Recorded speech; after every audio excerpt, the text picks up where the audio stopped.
Аз съм микробиолог, лекар-микробиолог и с Lactobacillus bulgaricus, с един специален щам, изолиран от него, се занимавам от 1951 година. В началото беше открит антибиотик, с който вече може да обясним онова добро действие на киселото млеко и на Lactobacillus bulgaricus, респективно, при най-различни чревни заболявания. Мечников още, 70 години назад, е казал, че Lactobacillus bulgaricus е един от най-полезните микроорганизми. Че човечеството от хилядолетия го консумира с най-разнообразни млечно-кисели продукти. Lactobacillus bulgaricus от Мечников беше изтъкнат като причина за дълголетието на българите. Защото той се бори с токсичните бактерии в червата, които отравят организма със своите продукти. И когато те бъдат изместени, един от факторите за увреждане се отстранява. Сега вече може да кажем, че не млечната киселина на тези лактобацили, която потиска гнилостните, а специален антибиотик. Преди 30 години тъкмо бяха излезли първите противоракови антибиотици. И между 70-те вида бактерии, които бяха изпробвани, именно лактобацила показва, че е с изразено противотуморно действие.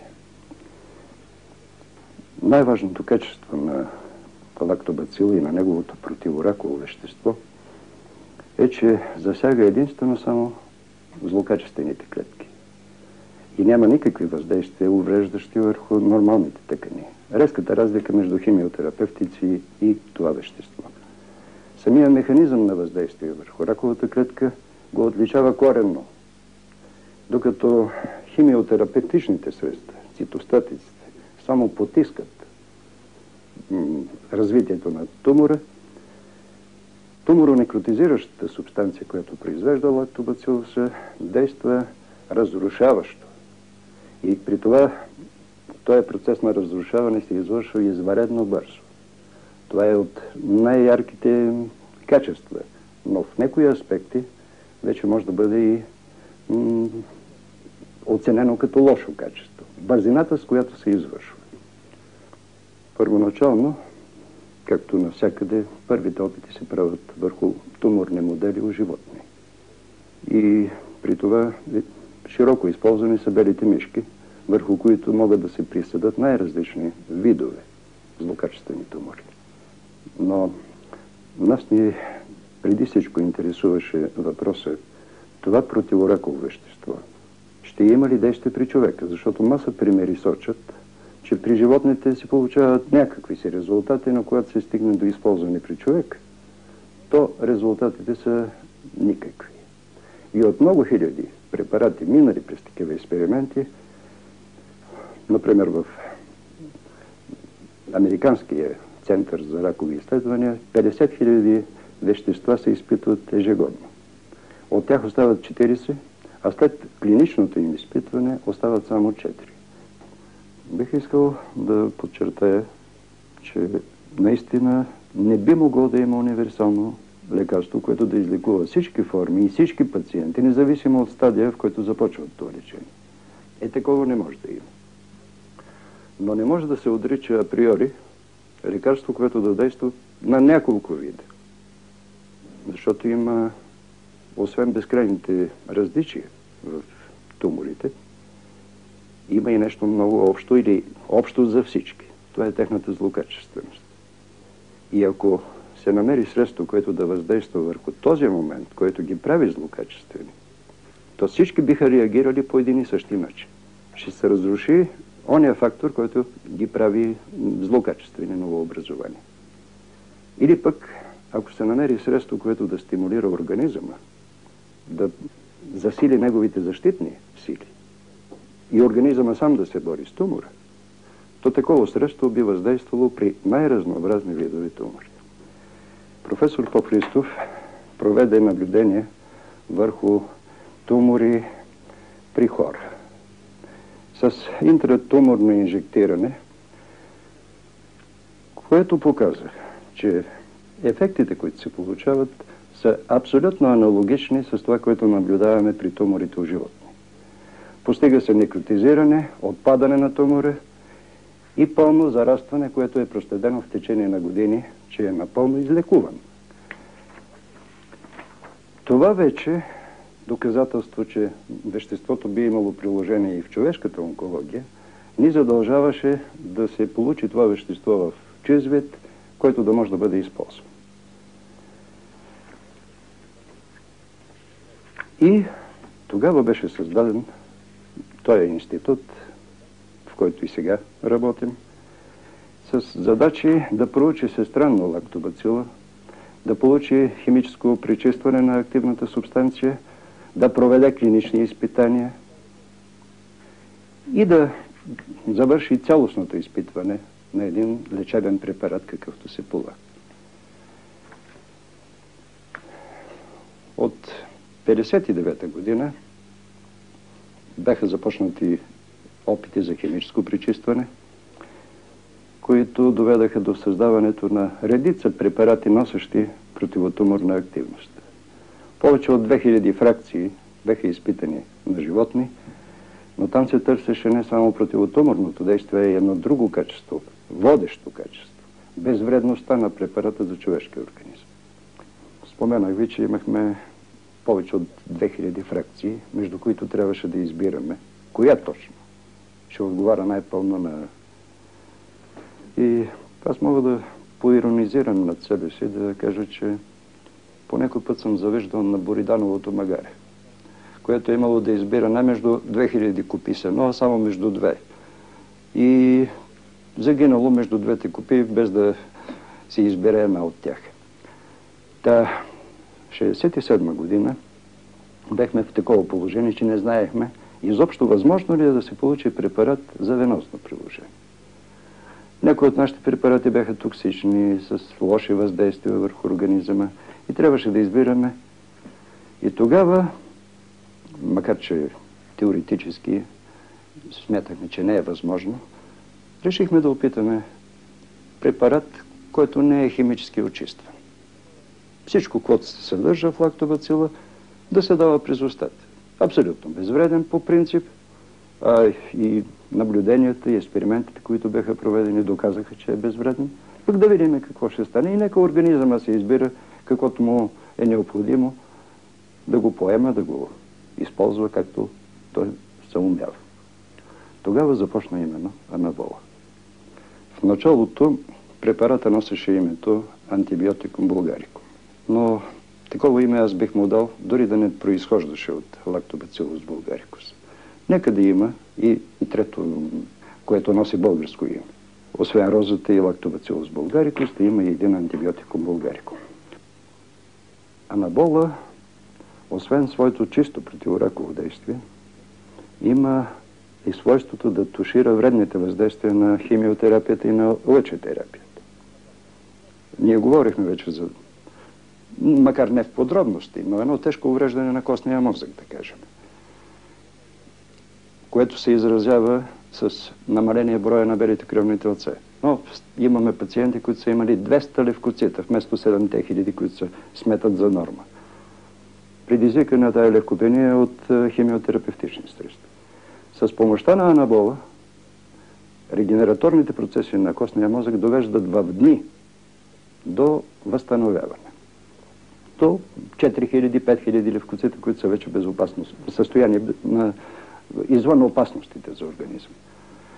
По този начин, дори да забравяме, че има противораково действие, анабола би трябвало да стане препарат за всеки онкологично болен, който по един или друг повод приема или химиотерапия, или лъчетерапия, или комбинация от двете. Той би ги пазил, би бил един протектор против вредните въздействия. Но не с това се изчерпват всичките му качества. Той потенцира, засилва действието на химиотерапията, защото и той самия действа върху злокачествения процес. И би могло да се каже, че анабола има следните три основни индикации за приложение. изключително тежки състояния на организма, увреден от химио или лъчетерапия. Въпрос на спасяване на живота. Втора индикация като протектор в процеса на химиотерапията. Да не се допускат такива. И трета индикация, това вече са пациенти, които са изчерпали всичките други възможности на онкологичната терапия. Това може да се го разрешиме при тези пациенти само благодарение на неговата абсолютна безвредност. На базата на Lactobacillus bulgaricus специалният щам LB51, което означава, че е изолиран 1951 година и от тогава е адаптиран да се развива не в мляко, а в течна хранителна среда, е създадена една цяла фамилия от лечебни препарати. Бластолизин, нормофлор, анабол, анабол крем и един препарат, който вече е влязъл широко в практиката, гастрофарм, за лечение на гастрити и язви. Големите заслуги на академик Овчинников и неговите сътрудници бяха в разшифроване на химическото естество на противораковата субстанция, наречена бластолизин.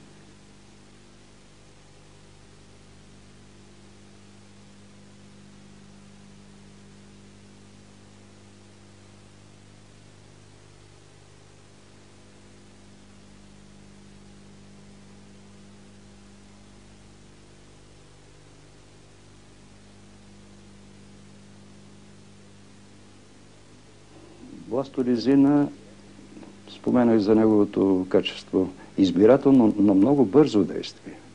И се получава един туморен разпад вътре в часове. И всичките разпадни продукти от тая туморна тъкан минават в организъма и предизвикат интоксикация, така както при травма, при изгаряне. Наистина, хирурзите казват, вие не дайте такова вещество, което да разруши тумора, а с тези токсични прояви ние ще се умеем да се преборим.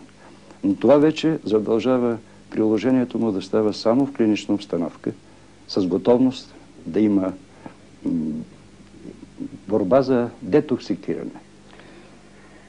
Лечението с анабол е провеждано преимуществено в домашни условия, поради това, че пациентите, които го ползват, са изписани от онкологични заведения с препоръка да продължат своето лечение у дома.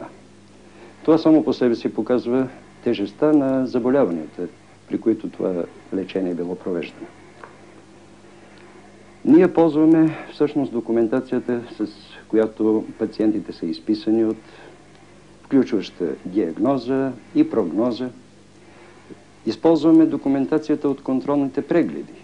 Така че тези пациенти, които са наблюдавани от нас, са с абсолютно точно установена диагноза, за да не се поставя въпрос, след като така добре са се повлияли, вероятно диагнозата е била погрешна, но тя не е поставена от нас, а от високо квалифицирани онколози в съответните болнични заведения.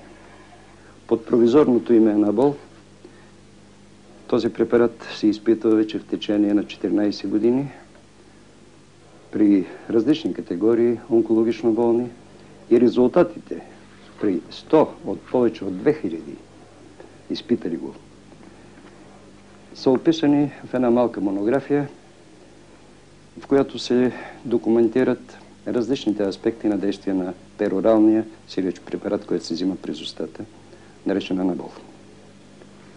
Тази монография е получила високи оценки и от съветски, от американски и френски учени. Този препарат е започнат в България. И основната маса от пациентите е също наши пациенти. В Съветския съюз препаратът стана популярен благодарение на съвместната работа с института на Овчинников. Те знаеха, освен за бластолизина, знаеха за анабол.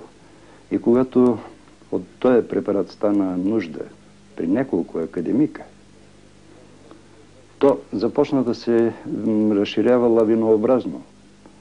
и с академическите, и преимуществено и с академическите среди.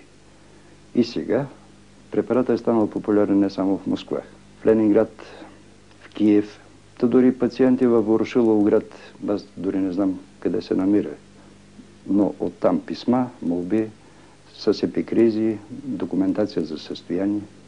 Това, че препаратът е създаден някъде на друго място, вече му създава и авторитет. Имам предвид,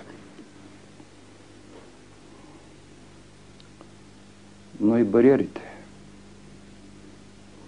Такъв препарат няма в Съветския съюз, няма в Съединените щати.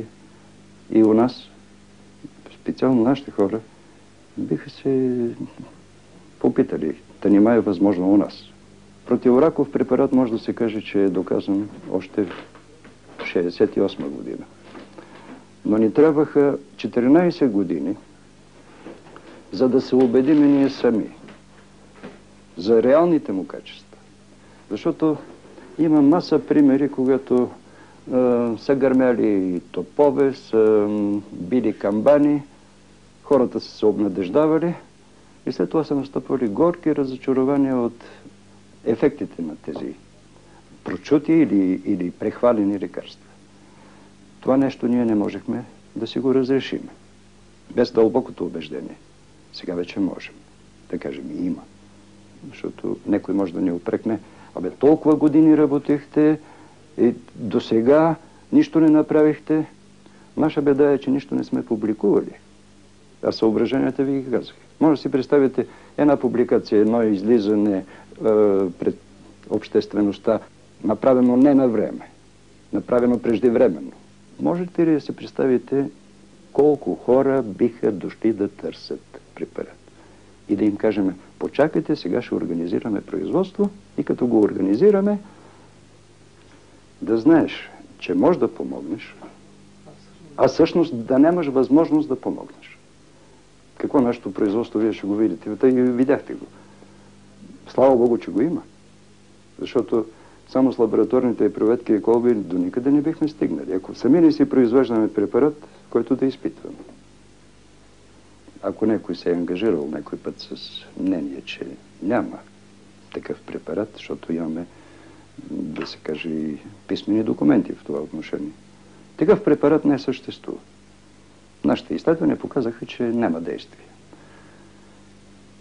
При това положение, само един голям учен може да надрасне себе си и да каже: на времето сбърках, сега се убеждавам, че има. Аз имам един хубав пример с голям учен, с професор Ледерер, главата на биохимията, световната биохимия, който, заинтересован от нашите публикации за бластолизина, пожела да получи малко бластолизин, милиграмчета, за да го изпита в своите лаборатории. Раздал го на няколко лаборатории и написа: изпитан за стимулация на имунитета. Препарата се оказа многократно по-добър от препарата, който той е открил. Но това може да си го разреши един Ледерер, на който с нищичко няма да се накърни и положението, напротив, доказателство за големия учен и големия човек, които едва ли могат да съществуват разделно. Голям учен отделно, голем човек отделно. Голем човек може, без да е голем учен, но големия учен не може да не бъде и голем човек. Има един хубав анализ на това как новото в науката, в международен план, не се касае за нас, и защо новото по някой път много трудно се приема. Има една чудесна фраза от голям съветски онколог, експериментатор, професор Салямон, който казва: науката се движи, или открити да се правят, на предния фронт, на излезлите пред фронта, на разведката. А науката се движи гърбом. Тя вижда само това, което вече е направено.